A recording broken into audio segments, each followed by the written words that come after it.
Agora, encerrando o assunto Brasileirão e indo ainda repercutir o resultado do Brasil com o Uruguai. Rodou nas redes sociais uma fala do Rafinha, onde ele dizia o seguinte, que ele estava muito orgulhoso e satisfeito com o desempenho da seleção brasileira, né, dos jogadores.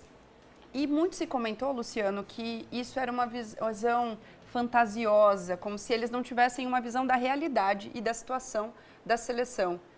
É isso mesmo?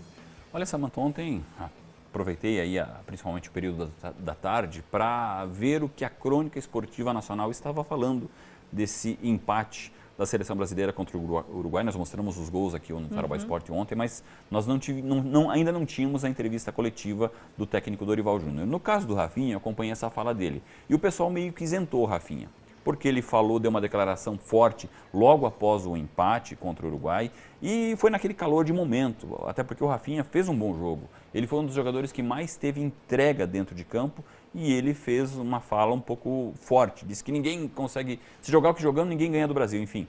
Mas ele não viu que foi uma seleção que deu espaços no setor defensivo. Se o Uruguai forçasse um pouquinho mais, levaria mais perigo para a meta da seleção brasileira, enfim. Mas o que mais reverberou de maneira negativa foi a fala do Dorival Júnior, que ele falou da evolução que está tendo em termos de seleção brasileira. A impressão que todo mundo teve, que só o Dorival e a comissão técnica viu essa evolução.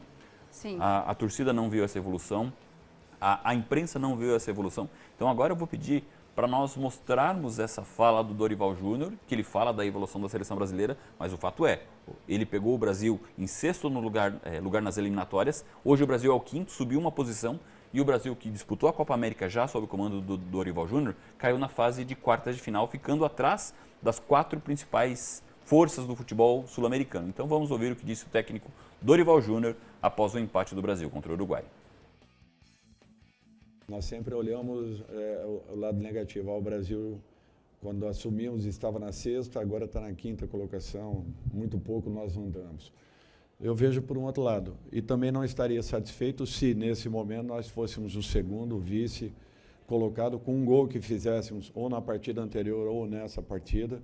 O professor Bielsa acabou de dizer que o Brasil sufocou o Uruguai em muitos momentos, que ele ficou encantado com alguns momentos da seleção. Ele me chamou do lado e falou que estava impressionado com o que ele vinha vendo da seleção, a mudança que teve. E ele me disse que havia assistido várias partidas nossas e acompanhado a evolução que a equipe vem tendo. Que eu tivesse paciência, que eu mantivesse a organização que a equipe vem apresentando, porque a estrutura já estava montada, e ele não tinha dúvidas que, em pouco tempo, veria um Brasil repetindo o futebol que sempre viu, um futebol vistoso, bonito e com segurança.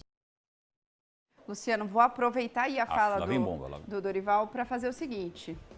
Muito se comenta que o Dorival não está tendo um bom resultado, que não está sendo um bom técnico, mas já que eu tenho que te instigar aí a comentários, vamos lá. O Brasil tem algum técnico que dá para assumir a seleção, na sua percepção? Ah, Jesus amado, olha a pergunta.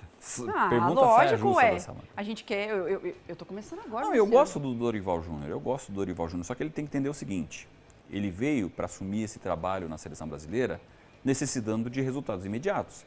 Qual o treinador que não defende essa ideia de ter um tempo longo de trabalho, ter uma estabilidade, poder criar uma equipe, um ambiente de seleção brasileira? Agora o Dorival pegou a seleção no início desse ano com uma eliminatória em andamento.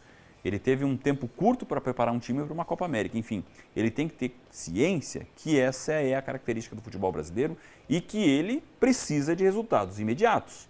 Uma coisa que o Dorival ainda não conseguiu foi formar um conjunto, foi formar um time. Ele tem bons jogadores à disposição dele em termos de seleção brasileira. Hoje, os principais nomes da seleção brasileira são protagonistas nos clubes da Europa, por exemplo. No caso do Rafinha, o próprio Vinícius Júnior, ele vinha convocando o Rodrigo, que é titular no Real Madrid, enfim. Ele tem aberto espaço para jogadores que atuam no futebol brasileiro, trouxe o Luiz Henrique, trouxe o Igor Jesus do Botafogo, o Everton, o Estevão do Palmeiras, enfim, o Gerson, que é titularíssimo para mim, jogador do Flamengo. Ele tem aberto espaço para esses atletas que atuam por aqui, só que ainda não conseguiu formar um conjunto. Essa é a grande diferença, por exemplo, com relação à Argentina, que é atual campeã do mundo, bicampeã da Copa América. De repente, se colocar no papel, nome a nome, a seleção brasileira pode ter mais peças individuais de melhor qualidade que a seleção da Argentina. Só que a Argentina tem um grupo formado, um conjunto. Tanto é que é difícil até para o Lionel Scaloni tirar alguém que faz parte desse grupo hoje para abrir espaço para alguém que está entrando. Então, ó, como a gente sabe que o Dorival Júnior acompanha o Tarobá Esporte, fica a dica, Dorival. Olha aí, ó. Escuta os comentários do Luciano.